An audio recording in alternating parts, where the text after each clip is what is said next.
As we wrap up Chapter 2, we're going to look at one of the more advanced topics of solving equations, and that is when you have more than one variable and you have either a formula or a system of variables that you have to get one variable by itself in particular with a bunch of other variables you don't know what their numbers are.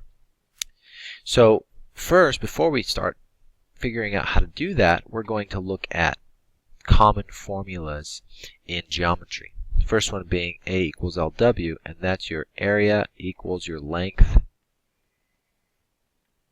times your width, and that is the formula for a rectangle. Another one is 1/2 base times height, and that's the area also, but this time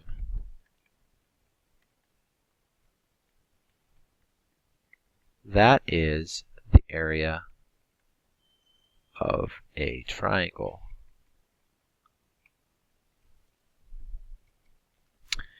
This is the perimeter formula of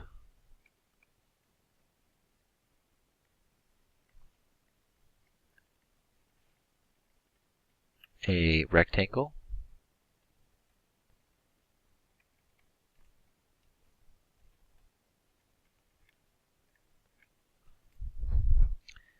This is the formula for the circumference.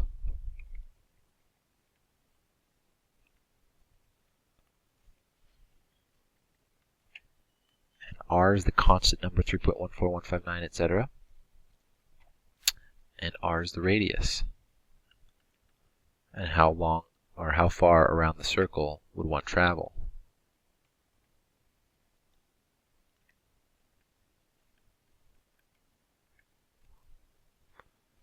Next one is the perimeter again, but this one's the perimeter of a square because you have 4 sides that are all the same. This is the volume of a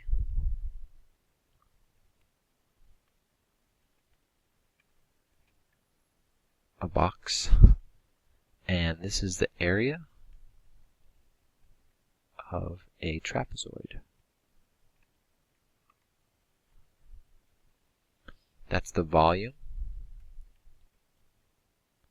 of a sphere. So we're going to practice solving the formula for the area of a triangle, but instead of solving for A, having A by itself, we're going to solve for H. So the area formula is 1/2 times base times height, and we're going to get H by itself. And what you have to do is you have to think of these things as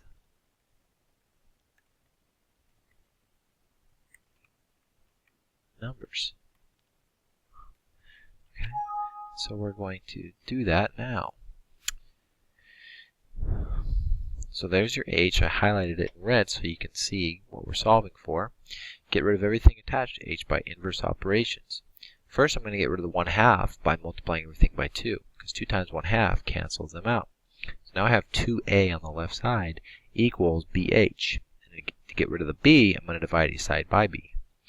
That is going to make the left side continually get bigger and bigger and bigger as you're getting closer to your answer. That's okay, and that's supposed to happen. Your answer is 2A over B equals H. So the height of a triangle can be found by doubling its area and then dividing by its base. Solve the formula for the perimeter of a rectangle for the width. So we're talking about the perimeter of a rectangle.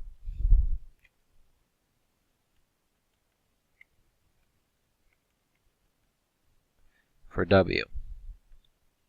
Possible answers. W equals 2P minus 2L. W equals P divided by 2 minus L.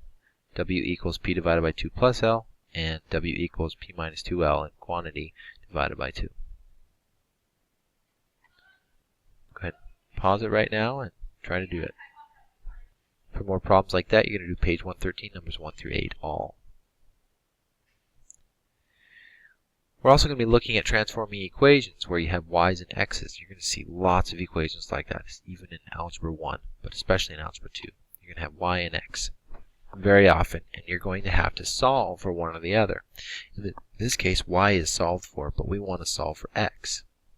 So, you have to imagine y is a number. How would you solve this two-step equation? You're going to do the same thing when it's just y. First, you take away by 7 on both sides. You got y minus 7. Instead of a normal number here, if it was 4, it would be negative 3. But we don't know what y is, so we're going to leave it y minus 7 equals 5x. Then we're going to divide each side by 5, and the answer is y minus 7 over 5. Or you could split that 5 up to the y. It'd be y divided by 5 minus 7 over 5. That's the solution. To get x by itself, that's what you would have. So try this one. Y minus 4 equals 3x minus 8. Solve for x. Possible answers are x equals y over 4 quantity divided by 3, or y divided by 3 plus 4 divided by 3, or 8y minus 4 quantity divided by 3, or y minus 4 quantity divided by 3. Additional problems are on page 113, numbers 9 through 16. Transforming equations with only variables, there's no numbers at all. This is very similar. You just can't do anything with numbers. You're going to treat them like they're numbers and solve like they're numbers, but you can't simplify things. You can't combine d and c into another number. So first, make sure you recognize what you're solving for. You're solving for b in this case. What you're going to do is you're going to imagine that this was a number, this was a number, this was a number. So what would you do? You'd add that number to both sides. You'd have ab equals c plus d. Then you're going to get rid of the a by dividing on each side.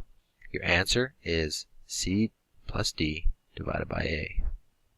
So try to solve m minus hp, or it should be m equals hp for p.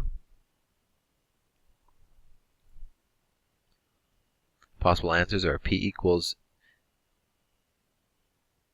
d minus mh, p equals m plus d divided by h, p plus m equals md minus h, or p equals quantity m minus d divided by h.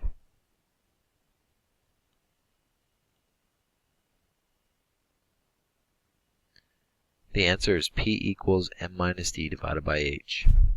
For more problems like that, it's going to be on page 113, 17 through 24 all. And that's it. That's going to help you practice solving for a single variable when there are multiples present.